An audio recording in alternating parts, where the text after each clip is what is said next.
Happy Halloween. On this episode of the List Show, we're going to rank my top 10 favorite horror movies that I've watched and reviewed on this channel. Not the ones I watched and not reviewed, the ones I have reviewed. I'm going to rank them 1 to 10 or 10 to 1. If we're going from the top to the bottom, so 10 to 1. Which one will be number 1 movie? I don't know. Well, I guess I know, but you don't know until you watch this episode. So let's go ahead and get it started. What's up, world? Welcome to another episode of We Breakdowns. I'm your host, Ali Zakka.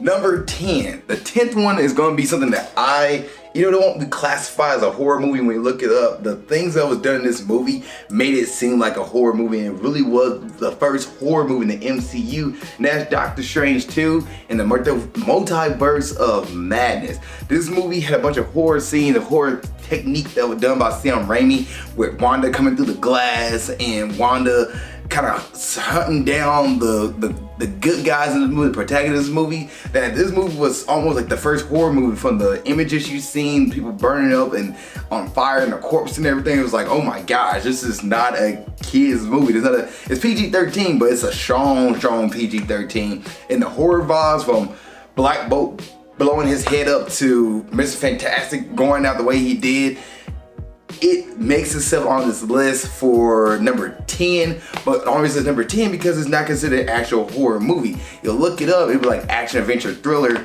but this movie is a 100% horror movie for the MCU, and that's why it gets number 10 for me.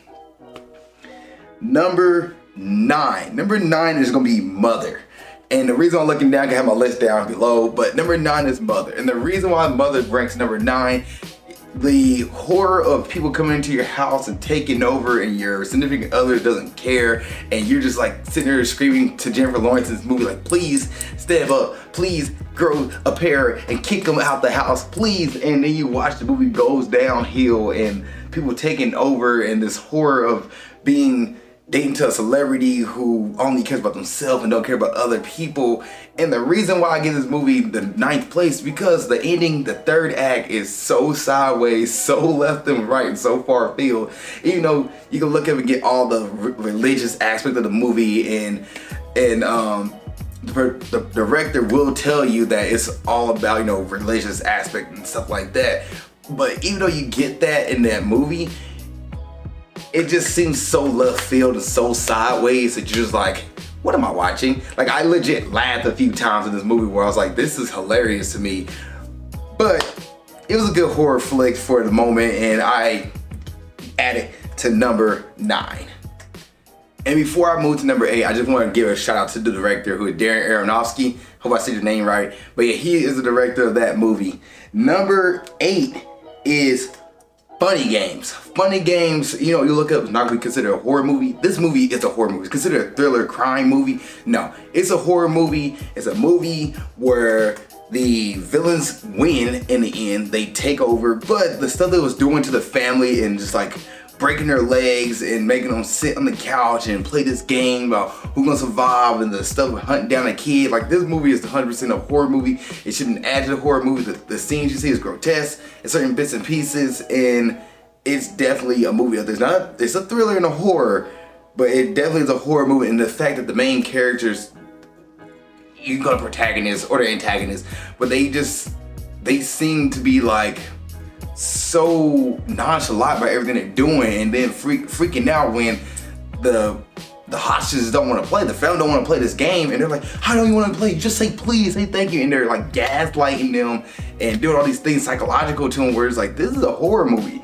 Like, sitting on this couch and these people are like, oh no, you should be talking pleasant and polite, and all you do is say thank you or sorry or just the eggs we wanted. As they mess with this family, it's really messed up. And it's a horror movie to it, because you want to see the family escape, but they can't escape. It's tragic.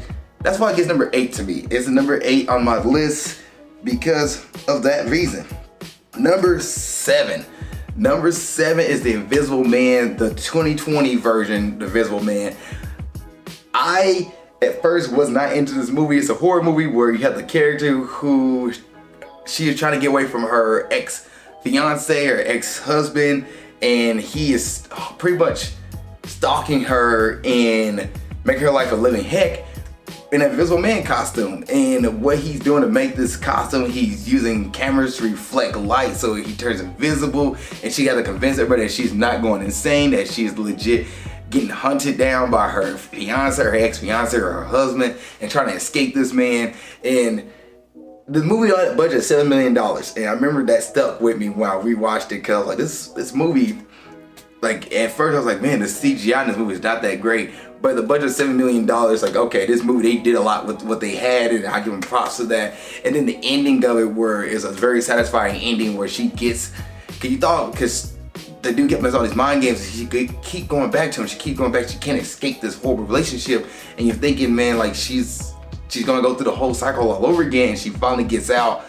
It was such a relief, where you're like, man, that's awesome. So like, that's why that's number 7 for me. I enjoyed that movie, had a good time on it, and I gave the grade, I think I know it was not like a B or higher, but it's definitely a C grade. But like, it's, that ending really does sit with me as something I think about all the time. Like, man, what a very interesting movie that was. It was entertainment. I had a good time with that one. Number 6, Malignant. I love Malignant. The movie itself was so fun to me. Like, a movie is about this girl who, you're thinking like she turns into this demon when she goes to sleep and everything, and killing these people who had these beefs against her. In reality, it wasn't her. It's a revenge story. Like, her brother, she has a brother who had grown on the backside of her, and they end up cutting her brother off and sticking him inside her brain. And when her abusive boyfriend pushes her against the wall, he comes out her skull and pretty much kills him off, and then goes and try to kill everybody who operated on him as when he and his sister were together. And it's a revenge story on everybody who he felt like did him wrong in life. And his sister is like, I have to stop you.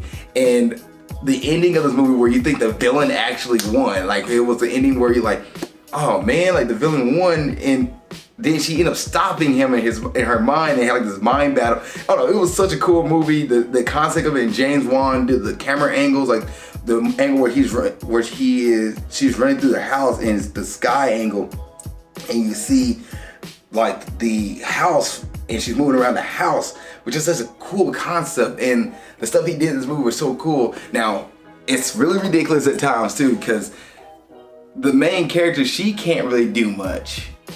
She couldn't do much, but the brother who has her body, who breaks her bones and contorts him where he can run backwards like this, is freaking doing parkour and ninja warrior flips and kicking people's butt like some kind of superhero movie. Just sent me over the moon. But I was so intrigued in this movie. I love the movie. I thought it was a fun movie. I just had a good time. So that's why it's my number 6 movie. Number 5 is Us. Yes, Jordan Peele's Us.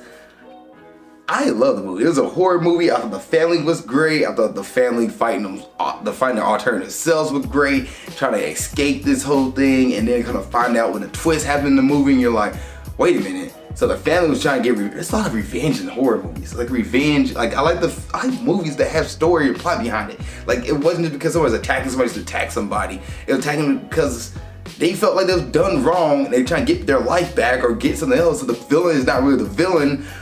Or are they? Like, I love that, where you have to think like, man, that's messed up. Like, the person who took their life is the villain, and then the villain is the one who's sitting there. Like, I loved it. I loved Us. I thought it was a good movie. Like, very intriguing, very entertaining, great plot. Us is my number 5. Number 4, Midsummer. Midsummer was another intriguing movie to me, and it wasn't more about the horrors images of the movie that you see, but the horror of the relationship of being trapped in a relationship that you feel like you don't want to be trapped in, from both the guys and girls perspective. I love that. I love the fact you had a character who the guy who was like, I want to break up with this girl, but I can't because she just lost her family. She doesn't have any friends. Doesn't seem right to do it right now. You know, he should just cut it off and left, because he was looking at other girls and found himself in a situation where he was kind of drugged into messing with another chick. And then you had the girl who all she wants is her boyfriend to love her and to accept her, but he doesn't want to, and she's just trying to find a way to keep the last thing in her life that she feels like keeps her whole is her relationship, and she's trying to keep that relationship going. In reality, she should not be doing that. She should have left the relationship a long time ago as well, but she can't because she doesn't have anything else. She don't have a family. She doesn't have friends. It's him, and sadly, he's the one who doesn't want her. And this friend of the group who sees this, who I thought he was gonna try to hit on the girl, he doesn't hit on Florence Pugh character. I thought he was gonna try to do that. He was trying to make her the next leader of the cult, and he ended up accomplishing that, and she ended up getting that point, and then finally finds a group of people that she feels like she can express her pain and suffering with, but at the expense of all her friends. Like, it's a very intriguing cult movie. I definitely loved it, and also the camera angles with that movie as well was really intriguing and unique. Matter of fact, who was the director of? No, I can't think of his name right now. Hold on, let me look it up. Ari Aster. Ari Aster did some good angles with camera tricks in this movie as well. I thought he did a good job with that one, and I love the storyline of this. I thought it was a good one as well. Number 3. Another Ari Aster movie, Hereditary. I think Hereditary is one of the best horror movies I've seen so far and reviewed. I think this right here was really good. The first and second act are phenomenal. The acting in the movie is really, really great from everybody in the movie that goes hardcore. Where the movie leaves me is the ending. I cannot stand the ending of this movie, but I appreciate everything else about this movie that makes it put it up there number 3. Like, but the ending was just like, I feel like you guys can stick the landing below. Let's go and make him the brother, the son, the demon king of this movie. What? He was trying to get to the son the whole time. What? Like, the ending of it was not great. I feel like it's a cop-out, but everything else in this movie was phenomenal. The acting, the music, the characters, the cast, the camera angle, the directing of it, phenomenal in this movie. I thought was really, really, really good. And that ending just really turned it sideways. However, this movie sticks out more to me than any other movie prior on this list I've mentioned. And when it comes to like, let's watch a horror movie, I'm watching Hereditary with my friends and getting right together. That's the one I'm picking out of all the other horror movies prior to, I just said, like, there's only 2 more that I'll pick before Hereditary to watch. And number 2 is It Chapter 1.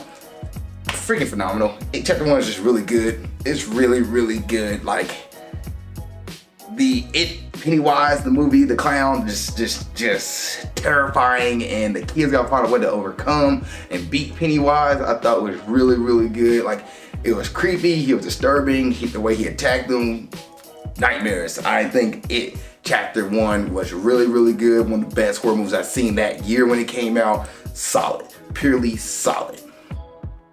And last but not least, number 1, Get Out. Get Out, I think it's a masterpiece. It's an A+ all around. The movie opens up in a way where you're like, oh my gosh, it's kind of creepy, it's really interesting. The guy who was played by Lakeith Stanfield was like, no, screw this. Like, in most horror movies, people see something happen, they just go run into like a moth to light and just blur it up. Like, but no, Lakeith Stanfield, like, I'm getting back in my car and heading out, and he doesn't get the chance to do that because the dude kidnaps him, takes him away. You open up with a great song by Childish Gambino, just Redbone, which is a really great song. And then the rest of the cast, Daniel Kaluuya and the rest of the cast in this movie are phenomenal. Great acting across the board from everybody in this movie. Good work. The falling scene is really good. Just the concept of what's going on and what people are doing, phenomenal. And then the Elray, what's his last name? I can't think of his last name, but Elray does a good job with adding comedy to this movie, add a little like levity in this movie. But reality, like, this movie's a really dark movie and it's really messed up. And I think Jordan Peele does a great job of one of his breakout horror movies and Get Out. And I think when he put this out here, phenomenal. It's great. And on top of that, it's not one of those horror movies where you felt like it's a slasher and it's blood and guts. No, this is a horror movie where it's just like the things that's going on to these characters, going to Daniel Kaluuya's character, and you can't seem to get out no pun intended, of the situation. Just phenomenal. And I feel like this is one of the best horror movies you can introduce anybody into horror who want to get into watch a horror movie. This is one of the best ones you can show to anybody that won't be creeped out. You won't turn away a lot of people. They will sit through and they'll be invested into this movie all the way through. Get Out is probably one of the best, if not the best horror movie I've reviewed on my channel. I love this movie, A+. When I gave it a grade, and I'll watch the movie over and over again any day of the week.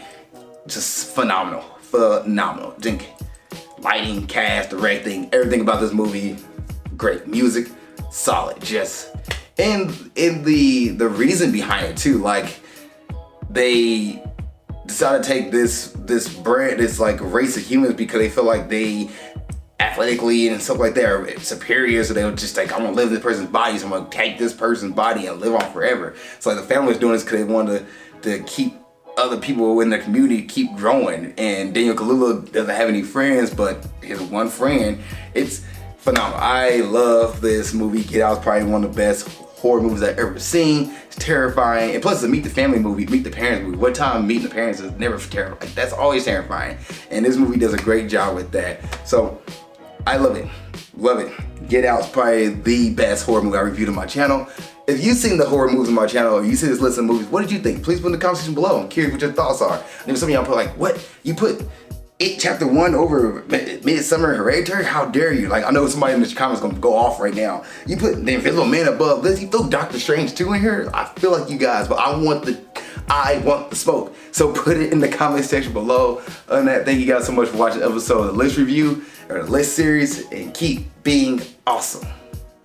Thank you so much for making it to the end of this video. I really appreciate that. Please don't forget to like, subscribe, and comment. If there's a review you want me to watch or do, let me know. Please put it in the comment section below this video. Also, you want to watch the last episode movie breakdowns, it's right there. Just gotta click on it and you'll be able to watch it. Thank you guys so much. I appreciate it. Love y'all, and keep being awesome.